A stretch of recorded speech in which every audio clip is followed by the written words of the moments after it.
So hello everybody, warm welcome to those of you in person, also to everybody online. So we've got a digital audience and real human audience.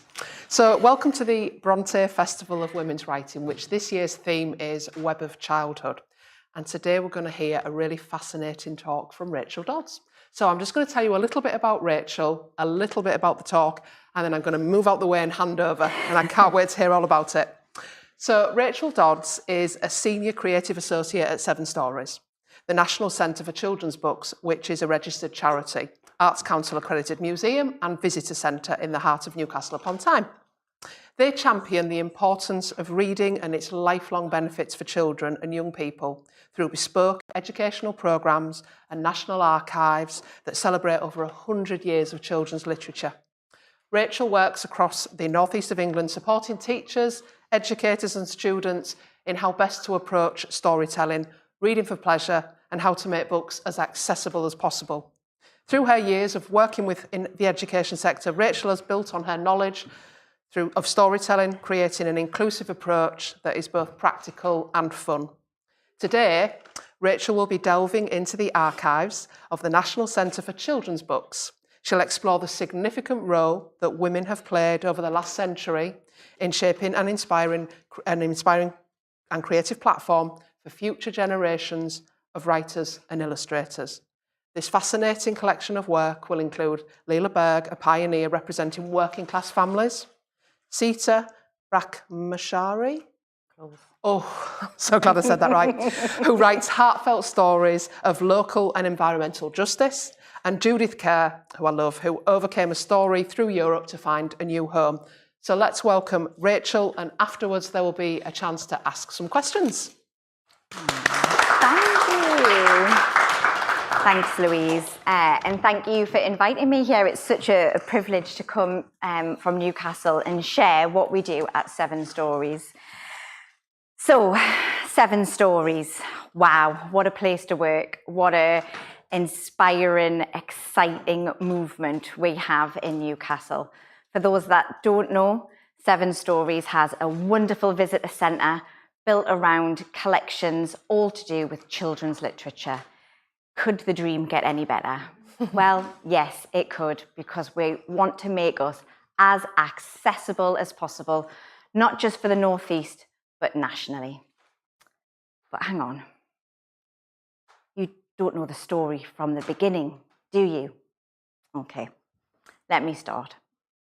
Once upon a time, quite some years ago, 2 very strong-willed women got together.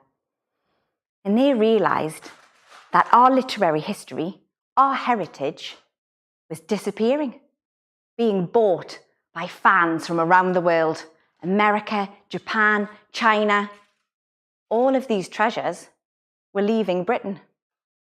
So they hummed and hawed. What can we do? I love books. You love books. I've been in libraries for years. You've been in publishing for years. What can we possibly do? Well, they sat around that kitchen table and decided a centre for children's literature in Britain for our British heritage. That's what we should do.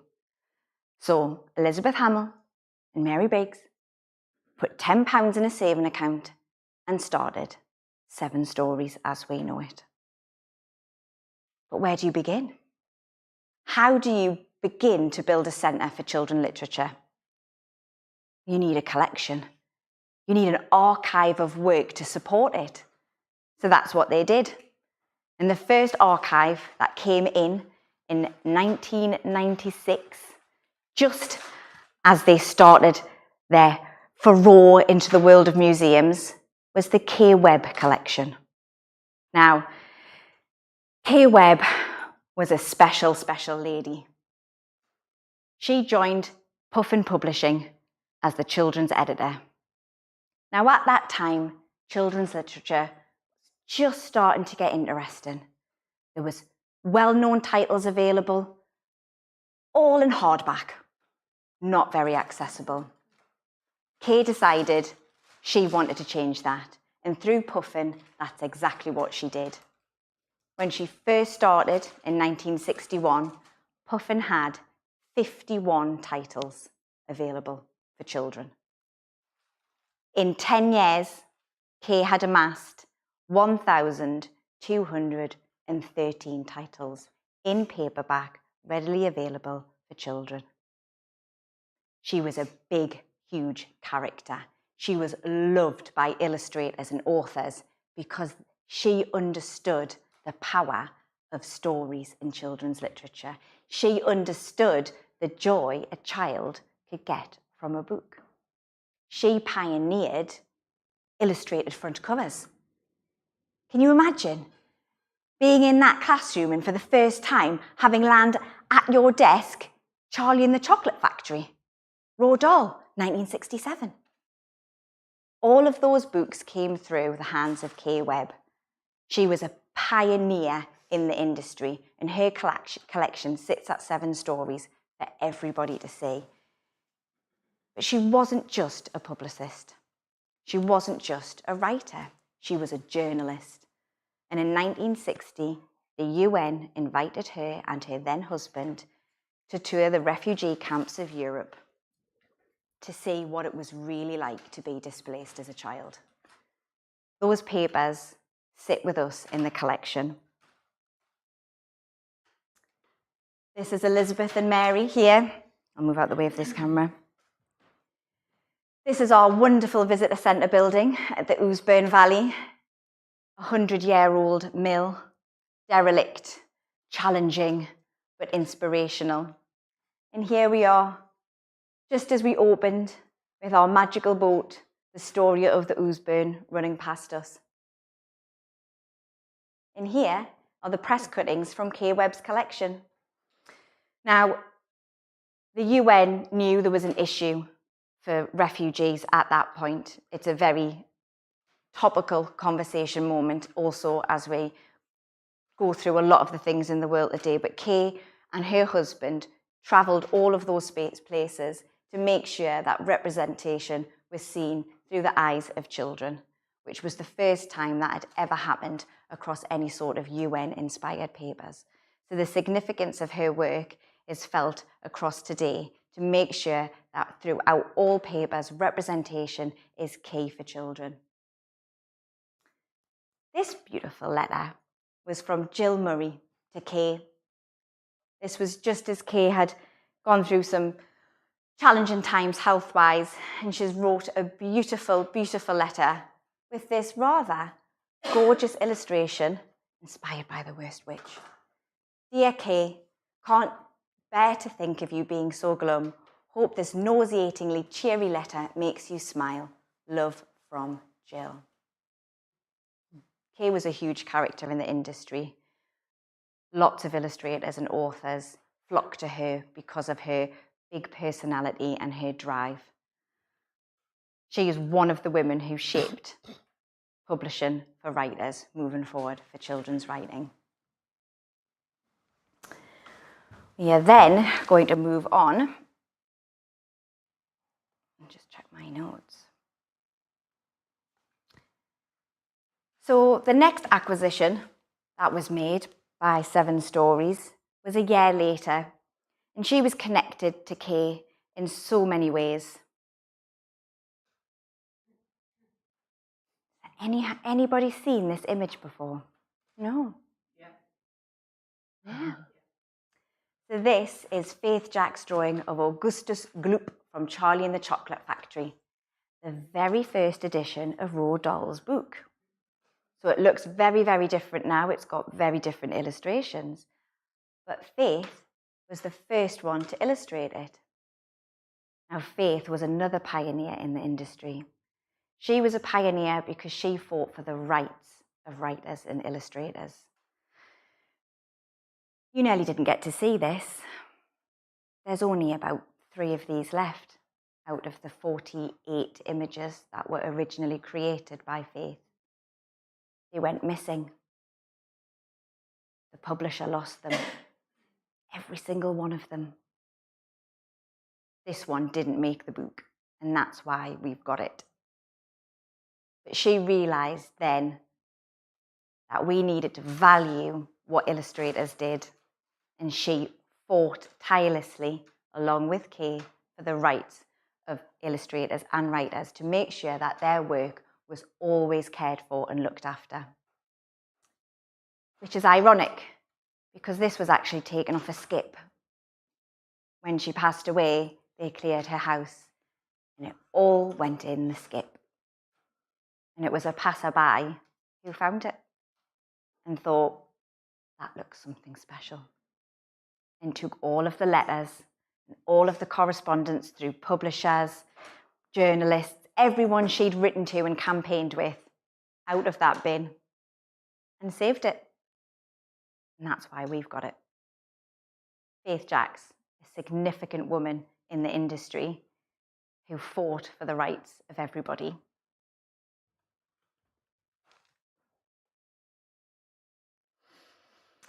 Now, the 1960s, apologies. The 1960s and 70s were a hotbed of creation for children's books. It was the beginning of something new. Printing techniques had changed, colour was flying through, it was cheaper to produce books. That's why Kay, in 1960, dates, I don't want to tell you the wrong date.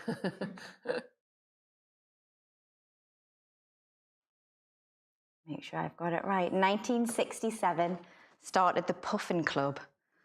Does anyone know what the Puffin Club was?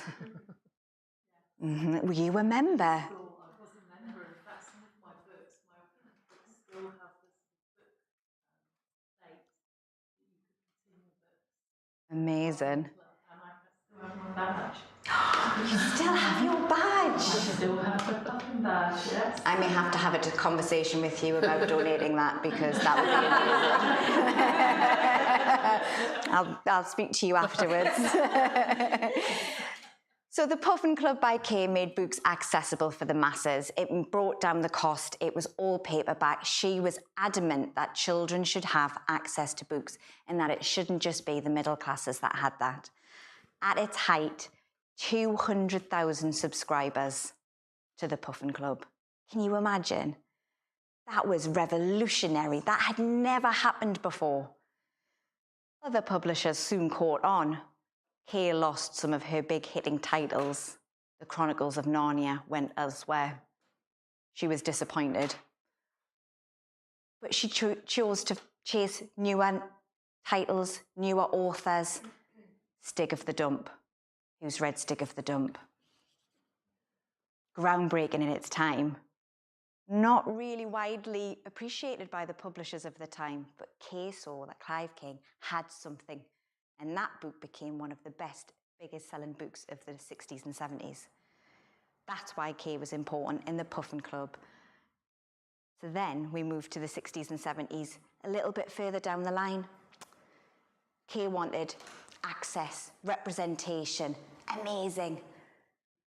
We weren't quite there yet. So then we meet Lila Berg. Wow, Lila Berg, what an amazing woman. She was a prolific writer, journalist, adored literature. But she saw a huge, huge gap. Where are the working class children? They're nowhere to be seen. So she created a series called Little Nippers and the Nippers to represent children from working class families. It didn't go down well. People did not like it. In fact, they got banned because nobody wanted to believe that that's how children were living, with washing lines over the stairs, with not mother, not mummy, ma'am. She pioneered representation on a whole new level that we'd never seen before in children's literature. There's Lila. Reading is an act of love. Along with all of her children's books that she edited and produced, she wrote tirelessly about the importance of reading. To children, for children, by children. She was Again, a pioneer of the time.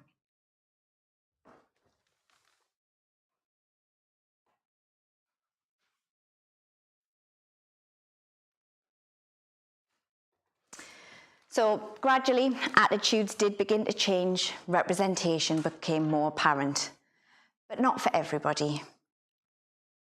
In our collection, we've got some amazing pieces from the Windrush collection. Now, when you talk about representation, the poetry and the books that came from the people from Windrush generation are outstanding. We have work from Valerie Bloom and Grace Nichols, who brought a whole new understanding to what it was to find a home elsewhere, to find a strange place, to be comforted by the things that they left behind. I want to read you something that Grace has written.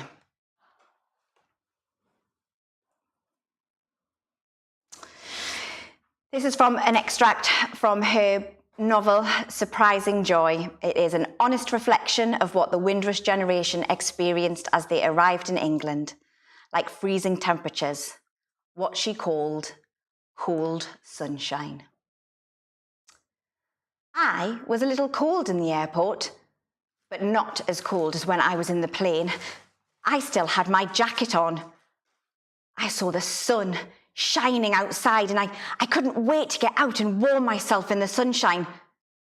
But when we got out into the open, I felt like somebody had emptied a bucket of iced water over me. I sucked in my breath and stood up, stiff with shock. Then I turned around and bolted back inside. There was no way I was going out there. In all my born days, I never knew there was such a thing as cold sunshine. What an amazing way to describe your arrival into a brand new country, somewhere that you were going to have to call home. Sunshine, that sort of connection for children, that physical reaction and sensation for them is so vivid, but even me, goosebumps a little bit, because we know how cold it gets in this country. Imagine coming from the Caribbean, unprepared, not understanding the difference between a sunshine in Jamaica and a sunshine in Britain. Grace Nichols also came from that area. She came a little later in life, in the late 1970s, but again wrote vividly about the things that made her feel at home and what she missed.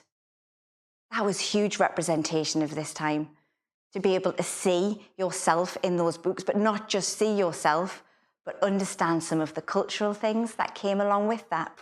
I'm going to read you an extract from Grace's bit of work. At Shepherd's Bush Market, calypso music was playing in the background and Mars began to shake up her waist a little as she moved around, stopping here and there to pick up some nice things for his skin and hair. The market reminded her of home. She could see mangoes, even though they were a bit wrinkled. And she could see dried coconuts, plantain and sugarcane. They bought some plantain and saltfish, which her father loved, and they bought a red and gold rasta beret. Now, for people arriving in this country at that point, to have poetry and words about them and their culture is hugely significant. Me talking about saying ma'am instead of mother or mummy is big for me because of where I come from. So to have that sort of level of representation for them in these books, in this poetry, is hugely significant. And actually, as women, a driving force of understanding about representation.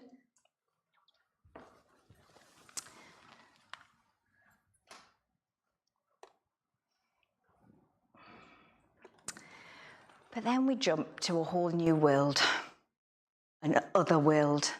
We've talked about Oz. What about the next one? Diana Wynne Jones, Howl's Moving Castle. Who's read this one? Anyone? good, isn't it? One of three. An epic, magical journey. Fantasy at its best. In fact, Diana Wynne-Jones, probably one of the most well-known fantasy writers, but also given the credit by a lot of other well-known fantasy writers of being their inspiration. Terry Pratchett, Philip Pullman, Neil Gaiman, all had relationships with Diana Wynne-Jones because of how she started her process of writing and what she brought to the wonderful world of fantasy and science fiction. It's quite a male-dominated genre when you go into those bookshops, but actually, Diana was one of the first to go into that world and to really bring that magical world to life. In here, in our collection, we have a wonderful set of typescripts, not just of Howl's Moving Castle, but unpublished work as well. Untold stories from Diana Wynne-Jones. Can you imagine?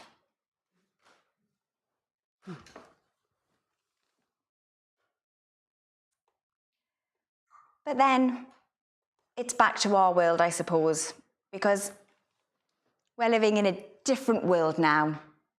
We've got more representation than ever. We've got more books than ever available. Picture books, chapter books, all for children. What else do we need to inspire? We've got this amazing book, Where the River Runs Gold, by Sita Baramachari. Now, Sita writes from the heart. She takes her time over her books. She writes evocatively. She really pulls on those heartstrings. Has anyone read Artichoke Hearts? I would highly recommend if you want to cry. It's a really good book. Very emotional. And this one isn't that far away either, but it's a story of hope and inspiration. So much so that some students knocked on her door one day. All started with a knock. We've made you something. Or rather, we've made something because of you. They presented Sita with this absolutely beautiful banner that they'd made at school out of fabulous fabrics and screen printing. They were inspired by her book, which is based in a not so distant dystopian future where we've destroyed the environment and the pollinators have gone. And so it's no longer the bees and the birds and the insects that pollinate. It's the children of working class families who are sectioned off, sent into the fields to pollinate. And it's about a story of hope and how we escape that.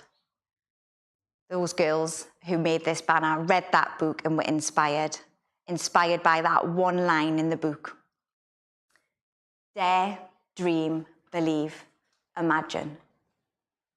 So they made this giant banner and they took it to Glasgow in 2021 to the COP26 marches, and they protested with Sita's banner to say that they dared to dream, to believe and imagine a better future.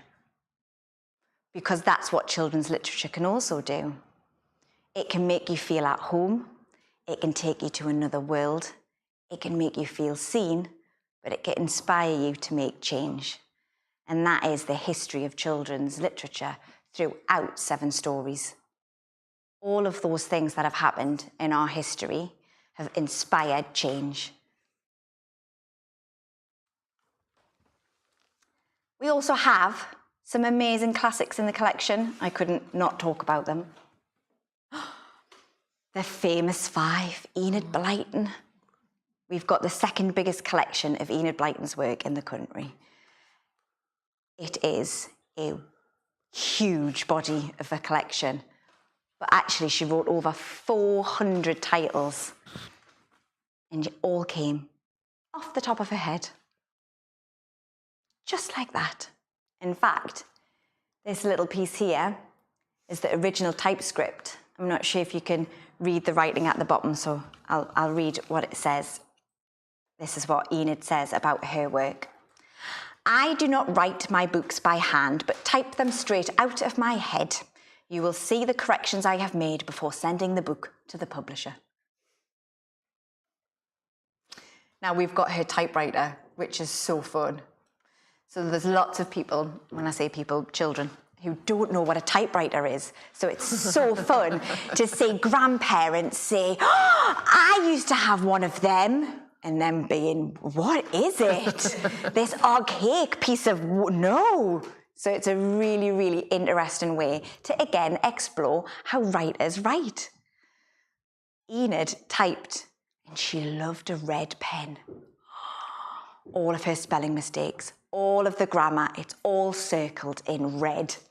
So it's always a pleasure to show children the mistakes that Enid Blyton made. Because that's the other joy of having that collection, to be able to share it with the children and the families and grown-ups too, is that it doesn't just take one person to create a book, it takes a whole host of people. We've talked about the publishers, we've talked about the illustrators and the writers. There's so much to writing, there's so much to publishing, and to be able to show children the mistakes. Wow. It's insane, the reactions. Get your books. So are you ready to see this amazing notebook? David Armand's is the worst. Do you know who David Armand is? Yep. You open his book of notes and all of the children go, oh, you can't read it. It doesn't make sense. And you can't. It is literally a brain dump of words, images, scribbles. It's upside down and backwards and scribbled out, and the teachers are always horrified. Don't show them this is how to write. I was like, don't worry, you still have to do your cursive handwriting. It's the law. Otherwise you won't get your pen license. Isn't that right? And that's right, I know. Yeah, yeah. But this is a way to show creativity, that writers do it differently, and that children can be writers and illustrators. It just has to be your process. So I make sure I reassure all of the teachers every time and say, this is just for when you're practicing or coming up with ideas, because this is the good stuff. When you open those notebooks up to see Diana Wynne Jones's ideas for her next book, or the sketches by Judith Carr, all the things that weren't used, it's inspirational because it means that we can all do it too. And for a child to understand that, that is epic. Whose was the favourite? Famous 5 or Secret 7? Famous 5. Or, what was the tree one? The enchanted tree? The faraway tree. That's still really popular, isn't it? Huge. In fact, it's about to be made into a Netflix series. It's been... So Enid Blyton today is still relevant. In fact, she's the fourth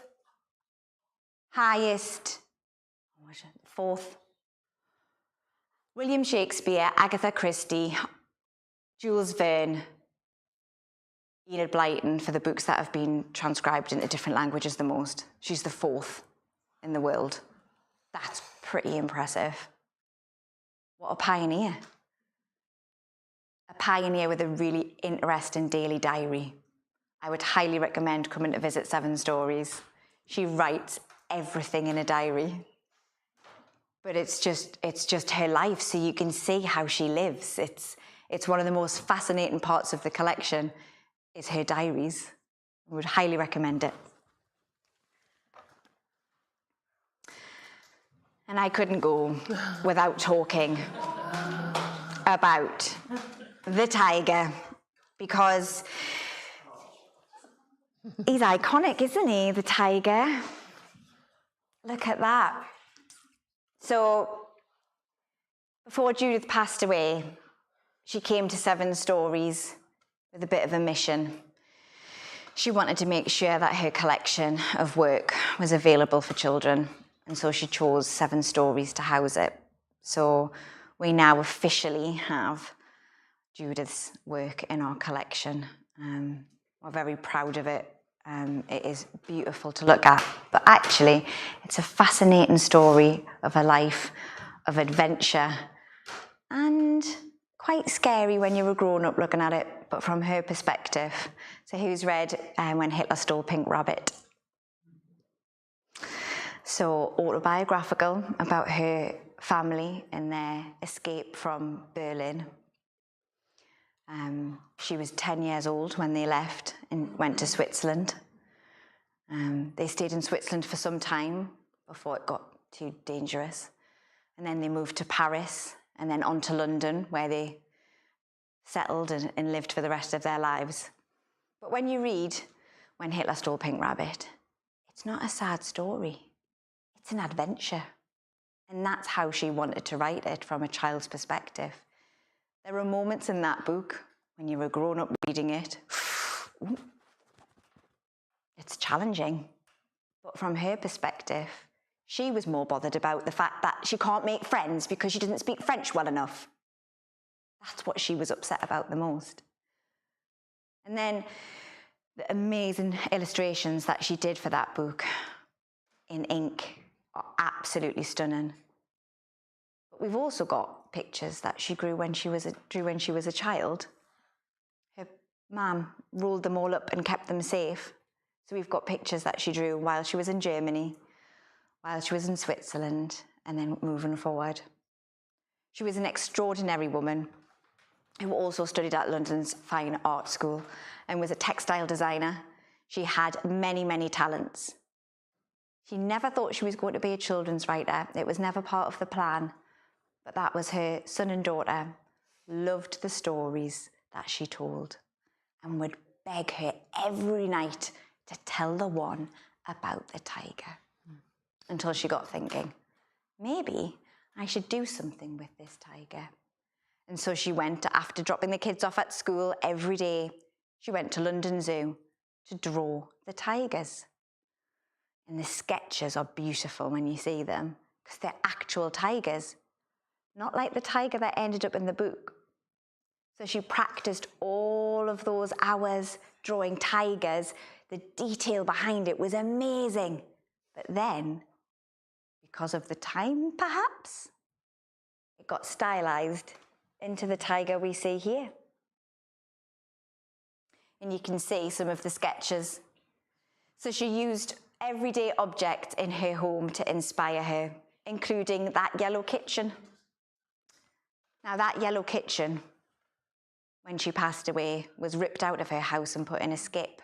There's a running theme. Skips. When you be there without a skip, I'll sure. So somebody rang 7 Stories and said, don't suppose you want Judith's kitchen, do you? Yes, absolutely. So we currently have Judith's kitchen. So, and it is yellow. It's got yellow bits on, and it's the same as the book. And that's why it's so significant, because yet again, you can sit in your kitchen and write a best-selling kids book if you're passionate enough to do so. And that's what Judith advocated for, everyday objects. Similarly to Mog, her series of Mog, 17 titles of Mog. Has anyone read the final Mog book? Does everybody know what happens to Mog in the end? Mog dies. So she really wanted to make sure that Mog had gone full circle, because she'd based it off the cats that her family had grown up with. I know. So the opening page is Mog was tired. She just wanted to go to sleep. And so she did. And that was really important to Judith, because she wanted everybody to know that it was okay, that that was part of life, that full circle. She was getting to an age where she knew that the future wasn't that much longer for her. So this beautiful book starts with quite a stark message of sadness. But then It's all about Mog's. She loved a spirit or a dream sequence in her books. I'm not sure if you've noticed that. There's always a dream. Wild dreams. Green mice on the moon and flying. I would recommend her books. They're just amazing. And she comes back as a spirit to help the children come to terms with the loss of her. So the parents buy a little ginger kitten is a, well, it's okay, we have another cat moment. And Mog teaches the children and the kitten how to accept each other and how to move on. Now that is a beautiful message. And at that time, not often in children's books. Again, another pioneering moment, which is that we all suffer loss at some point in our lives, and it's really important and significant to share that with children. And that's what Judith did throughout her whole life. What I would love all of you to know about Seven Stories is that it is here for all of you. It isn't hidden away. I know it's quite far away in Newcastle, but it's there, accessible for everybody. We have our amazing visitor centre full of exhibitions and story times and a gorgeous bookshop and a gorgeous cafe, which is amazing. But the collection that sits at the heart of everything we do sits in a special place at Newcastle City Library. And if you ever want to come and visit, you just have to make an appointment and you can ask to see anything in the collection. And that will happen. So you can see some of the tiger, not all. It's a little bit delicate. You will be told if there's not possible.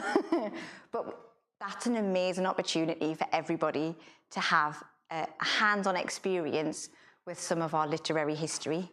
And it's really provocative and it's really emotive. And I get lost in there for hours. And I'm privileged because I work for Seven Stories, but it's there for the whole nation to access. So I can't encourage you enough to come up to Newcastle and have a little visit, jump into the collection, see some of the stars of the show, fall in love with it, and let everybody else know it's there for everybody.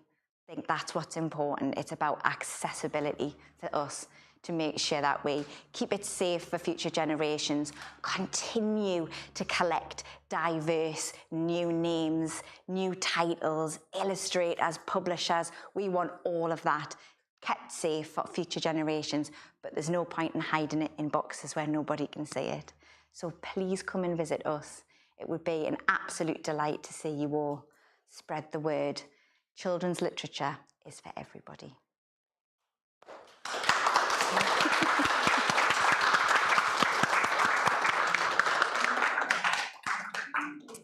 So does anybody have any questions? And anybody online? Jack, if anybody online has a question to ask Rachel? I will ask in the chat. Okay, thank you. Anybody in here have a question for Rachel? Yeah. It looks wonderful, and I'm excited. I'm not leaving. I live not too far away, and I will come along. I'm just thinking, you're talking about the collection moving forward and keeping collecting. How will that look as time goes on? Because you've got lots of pieces of paper, but people don't write a lot on paper anymore. Or notes will be digital and locked away on computers and bits in emails and things. So how will collecting look as the years go on? It's challenging, and I think there's currently within the industry for publishers and writers and illustrators that copyright side of things as well. So obviously digital copyright is a real challenging moment in the industry at the moment. Nobody really saw it coming. We probably should have. So there's a moment now, who has those digital rights? How do we store that sort of thing?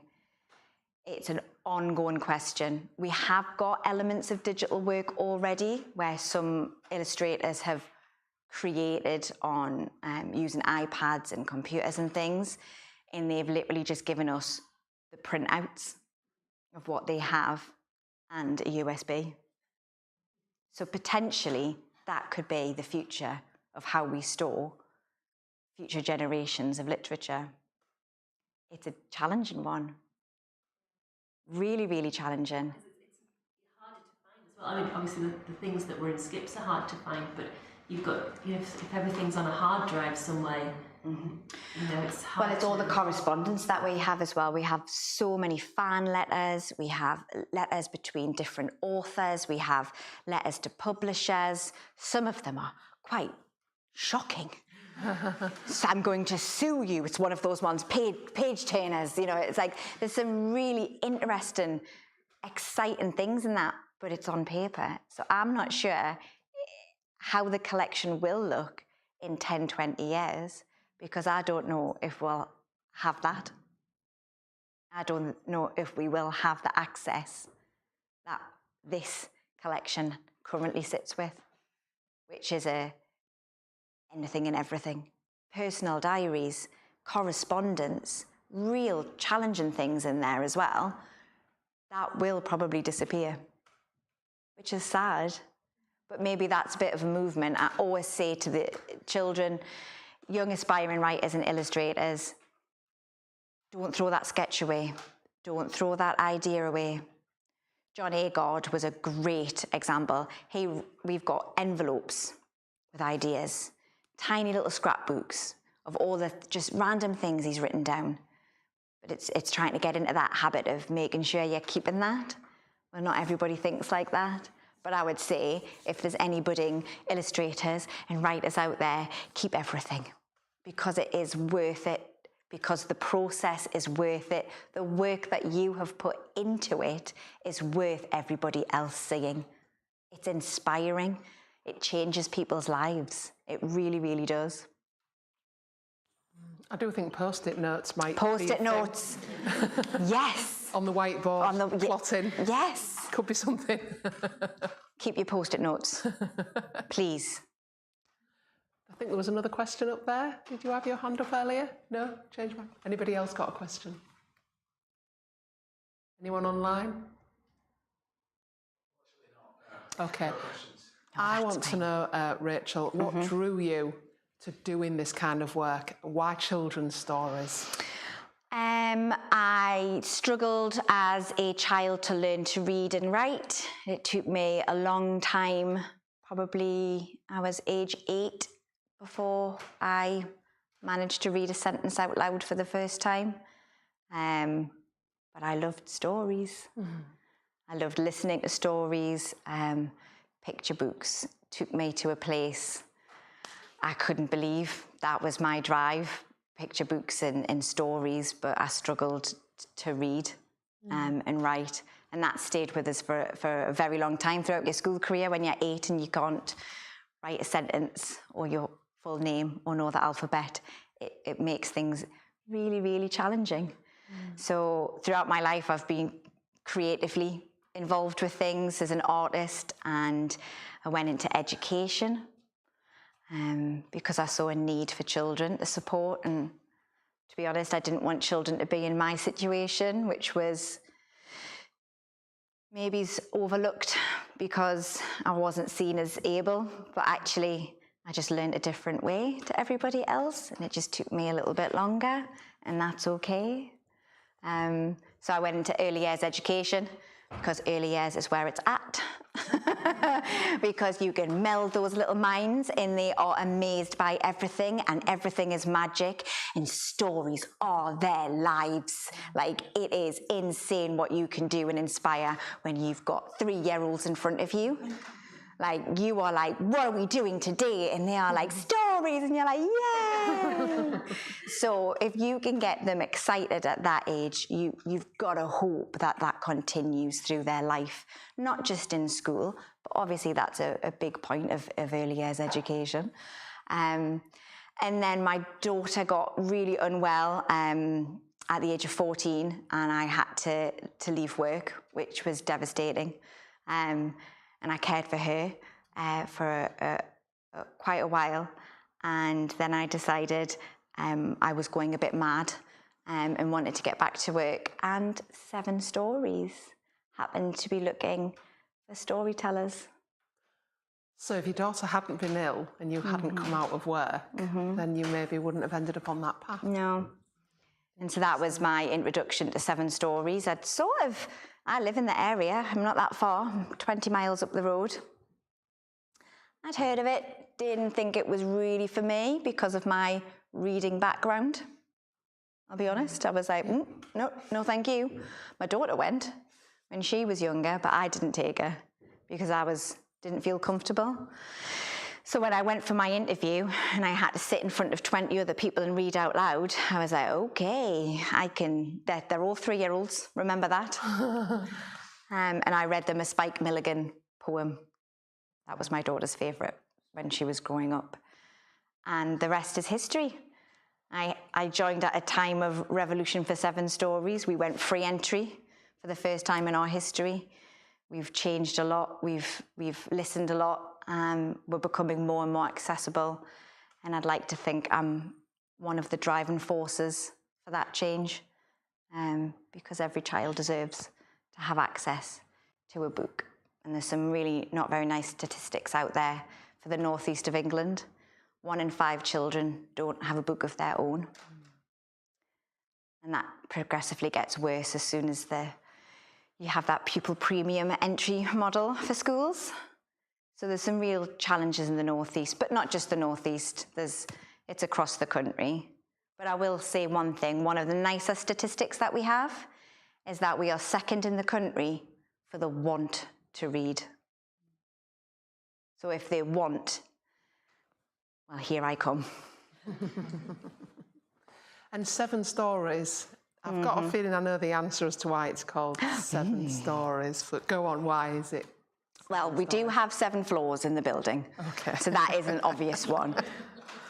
So that's what people think. But actually, 7 stories was born before the building.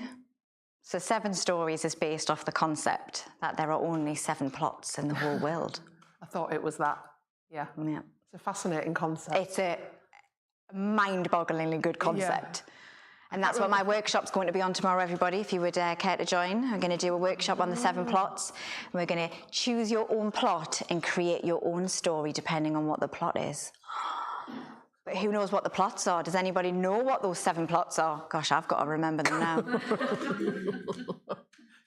Overcoming the monster. Quest. Tragedy. Voyage and return. Comedy. Rebirth. Rags to riches.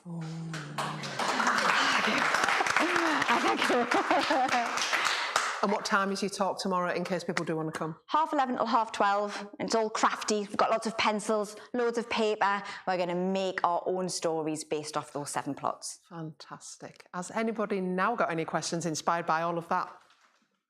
Online, Jack? No? Just wondered if they're going to look like David Allman's notebook. They could if you want them to be. It's all about being creative. The creative individuality, that's what we're all about. But maybe it's one of the plots in there. Maybe a bit of tragedy. Or rebirth, because it's one of the hardest ones to explain to children. Yeah. Or voyage and return. You go somewhere, you come back. You've got to find some really good books to be able to sell that one. Same with rebirth. It's not having a baby. It's not. No, it's not having a baby. Let's think a bit deeper, guys, deeper. So yeah, it's an interesting concept. Some people don't believe in it, which is fair enough. Maybe there are more. Maybe there are less. There are probably books that join a few. Yeah, it crosses over, and that's what's really nice for children. It's a really lovely entry model for kids. For reading and for creative writing. It gives them a structure, a framework to understand a quest or overcoming the monster. So The Gruffalo is one of the most famous picture books of all time. But overcoming the monster, that's exactly what that is. And that's a really interesting way to get kids sort of on that concept of being able to do their own creative writing, which is gorgeous. Well, I just want to say thank you to Rachel for sharing that with us. I learned so much. So a huge thank you and round of applause for Rachel Dodds. Thank you.